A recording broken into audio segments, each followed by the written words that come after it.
look, here's Ruby. Ruby wants to show you today's book. It's called Library Mouse, A World to Explore. And the author is Daniel Kirk.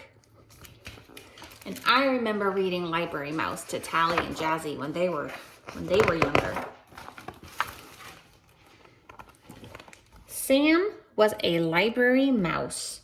He lived in a little hole in the wall behind the children's reference books.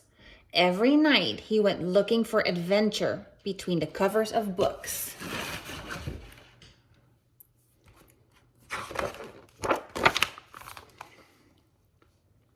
One evening, Sam went for a stroll. He smiled to see the class projects children had made to place atop the library shelves. A poster on the wall read, "Discover our great big world." "It is a great big world," Sam said, "and I love to read all about it." Then he sighed, gazing at the books on the very top shelves, which were just a little too high for him to climb.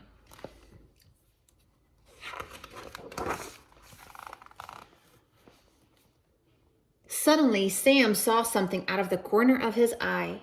Swoosh! Another mouse landed gracefully on the floor right in front of him. "Whoa," he said. "That was some ride. Good thing I had my parachute." She stuck out her paw and smiled. "Hi, my name's Sarah. What's yours?" "I'm Sam," he answered. "I live here." "I live here too," Sarah said, "on the other side of the library. I was exploring, and that's when I discovered that playground." "Playground?" asked Sam.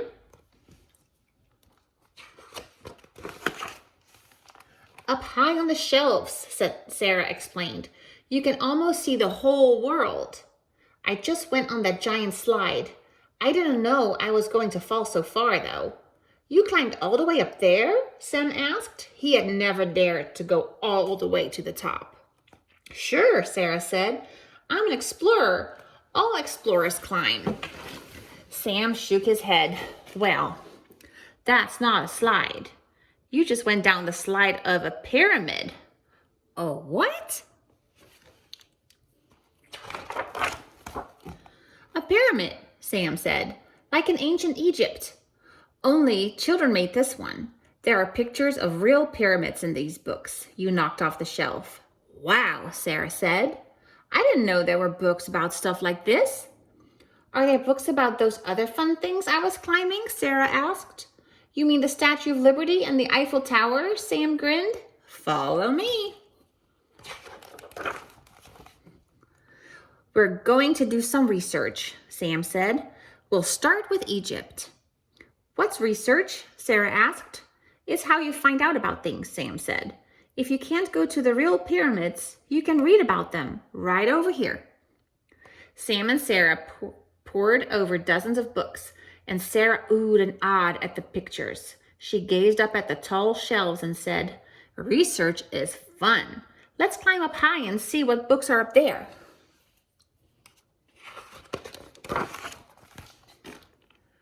"Not tonight," Sam said, looking warily at the tall shelves. "Maybe we could play down here." "Then let's pretend we're pharaohs in ancient Egypt," Sarah replied.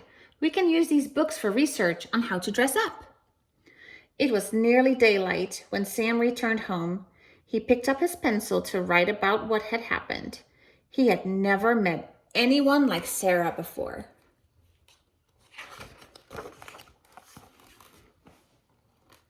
The next night, Sarah said, "There's a Jeep up there that's just our size, Sam. Come on, we can pretend we're exploring and drive to the top of the tallest mountain."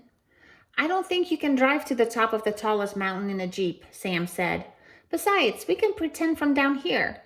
"You're not afraid, are you?" Sarah asked. "Of course not," Sam said in a squeaky voice.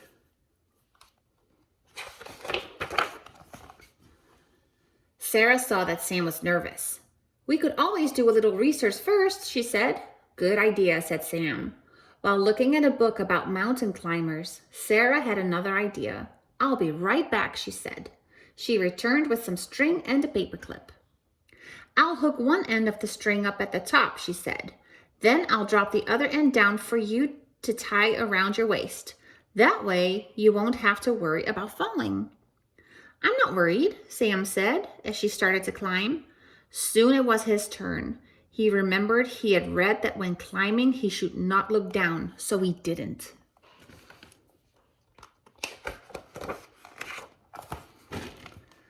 At the top of the shelf, Sam breathed a sigh of relief. It hadn't been as scary as he had thought it would be, and he and Sarah played and played until dawn. Back on the ground, Sarah said, "You know, I'll bet we could explore even more of the world if we rode on that airplane over there." Sam looked up at the display the librarian had hung above the tallest shelves. "It doesn't really fly," he said, "and we couldn't reach it anyway."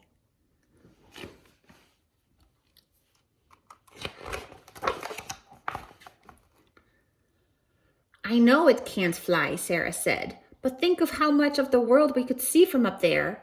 We can climb to the top of this bookshelf, then jump over to the plane. It'll be easy." "But," Sarah wouldn't take no for an answer. "Sam," she said, "tonight we're going to get into that airplane, and we're going to see the world." Throughout the day, Sam was so nervous he could hardly sleep or read.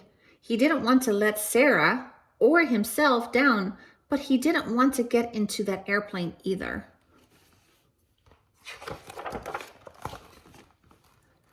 That night, Sarah led Sam to the top of the bookshelf. The airplane looked very far away. "We're explorers and good jumpers too. We can do it," Sarah said. Sam clenched his teeth and crept to the edge. "Follow me," Sarah said, and then she jumped. Sam jumped too and climbed into the seat behind Sarah. "We're off to see the world," she cried. But just at that moment, the string that held up the airplane broke.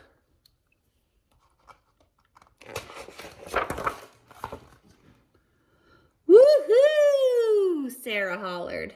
"Ah!" Sam screamed. They sailed over the Eiffel Tower and the Great Wall of China, over the Statue of Liberty and the Great Pyramids. They sailed past volcanoes and mountaintops, past coral reefs and deserts, between dark rows of bookshelves, and right out the door of the children's room. The airplane bumped to a stop in the dark hallway. Sam leaped out of his seat. He didn't stop running until he was back in his little hole in the wall. "Sam," Sarah cried, "come back. Explorers don't run from danger."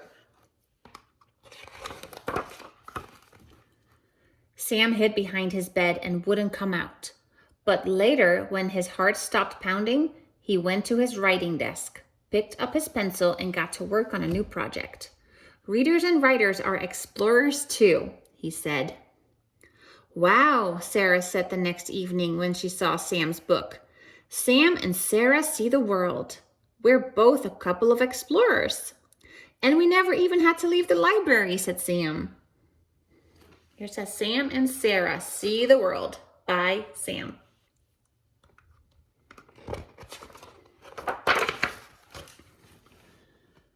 "We didn't have to leave the library," Sarah said with a twinkle in her eye.